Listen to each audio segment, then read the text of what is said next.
Exercise 4C देखो बच्चे, find the nth derivative of e raise to power x into log x। So इस function का nth order derivative find करना है। Solution देखो, let y equals to e x into log x. ਹੁਣ देखो function जो आ वो दो नंबर की प्रोडक्ट आ, दो फंक्शन की प्रोडक्ट आ और nth ऑर्डर डेरिवेटिव फाइंड करना है। सो दैट मीनस असी लिबनेस थ्योरम अप्लाई करांगे nth ऑर्डर डेरिवेटिव फाइंड करने के लिए। सो देखो की करांगे, ई एक्स नूं असी u मान लिया, so put u equals to e x and v equals to log x. Then u1 find करोगे, देखो ई एक्स आ, सो ई एक्स का derivative e raise to power x ही आ जाएगा। So u1 e raise to power x आ गया। v1 find करोगे 1 ओवर x आ जाएगा। u2 फाइंड किया again e raise to power x। v2 find करोगे -1 over x square. u3 find किया वो भी e raise to power x आ गया। दैन v3 फाइंड करोगे, देखो की आ जाना है, इतों तो -1 आ गया। Then x raise to power -2 हो जाएगा जो न्यूमीनेटर च लैके जाओगे इनू। दैन -2 पावर अगे आ जाएगी और 1 over x raise to power 3 आ गया। Then nth derivative as it is आ जाना है इहदा, और इहदा nth डेरीवेटिव भी देखो की आएगा। देखो इत्थे 3 आ तो इत्थे -2 तक जा रहे हैं। सो जेकर n निकाल रहे हैं तो लास्ट ते कित्थे तक जावांगे असी, -n-1 तक, मीनस एक नंबर लैस आएगा। इत्थे भी 3 डेरीवेटिव आ और इत्थे 3 आ रहा है। सो दैट मीनस नीचे इत्थे की आएगा डिनोमीनेटर च x raise to power n। So देखो -1 रेस टू पावर n-1 आ जाना है, क्योंकि माइनस किन्ने टाइम आ रहा है, n-1 टाइम्स, और बाद विच की बचेगा 1 into 2 into 3 into so on n-1। So factorial की डेफिनेशन आ, so factorial n-1 over x raise to power n। So nth order derivative आ जाएगा। Then by Leibniz rule yn means uv(n) किदे कोल आएगा, nc0 un(v) plus nc1 un-1 v1 plus so on ncn uvn। So ये कोल आ गया। हुण असी un की वैल्यू जो कि असी e raise to power x find की है इत्थे पुट कर देंगे, v की वैल्यू log x आ जाएगी। दैन nc1 अगेन un-1 ई एक्स ही आ, और v1 की वैल्यू 1 ओवर x है। सिमिलरली आ नेक्स्ट टर्म आ गई और लास्ट ते nth टर्म। हुण कैलकुलेशन करोगे, कैलकुलेशन करन ते देखो की आएगा, देखो nc0 1 हो गया, nc1 की वैल्यू n आ जाएगी, nc2 की value n into n-1 over 2 into 1। Similarly next term आ गई।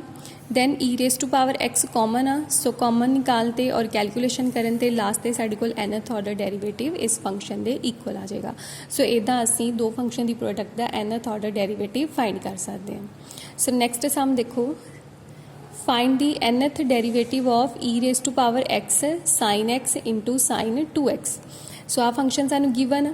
हुण देखो इनू इदा लिख सकते हो 1 over 2 e raise to power x into 2 sine 2x sine x। इत्थे फॉर्मूला लगेगा 2 साइन ए साइन बी का, जो कि किहदे कोल हुंदा है, cos A minus B minus cos A plus B. सो उस फॉर्मूले के अकॉर्डिंगली की आएगा इत्थे कॉस 2x माइनस एक्स जो कि x के इक्वल आ गया, एंड 2x प्लस x जो कि 3x के इक्वल आ गया। दैन की आएगा 1/2 e raise to power x cos x minus e raise to power x cos 3x। आ चीज़ आ गई, इहदा नंबर पा लो 1। हुण असी nth ऑर्डर डेरीवेटिव फाइंड करना है, मीनस इस फंक्शन का nth ऑर्डर डेरीवेटिव एंड इस फंक्शन का nth ऑर्डर डेरीवेटिव।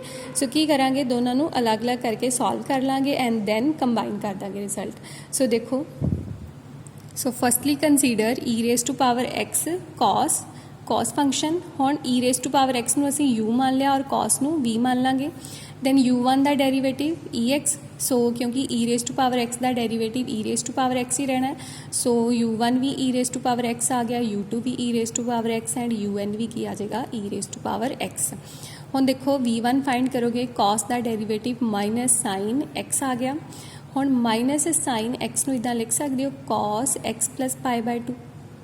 देखो इनू जो तुसी सॉल्व करोगे, दैन π/2 आ, कॉस किहदे च चेंज हो जाएगा, साइन च चेंज हो जाएगा, और x प्लस π/2 किहड़े क्वाड्रेंट आ रहा है, सैकेंड क्वाड्रेंट।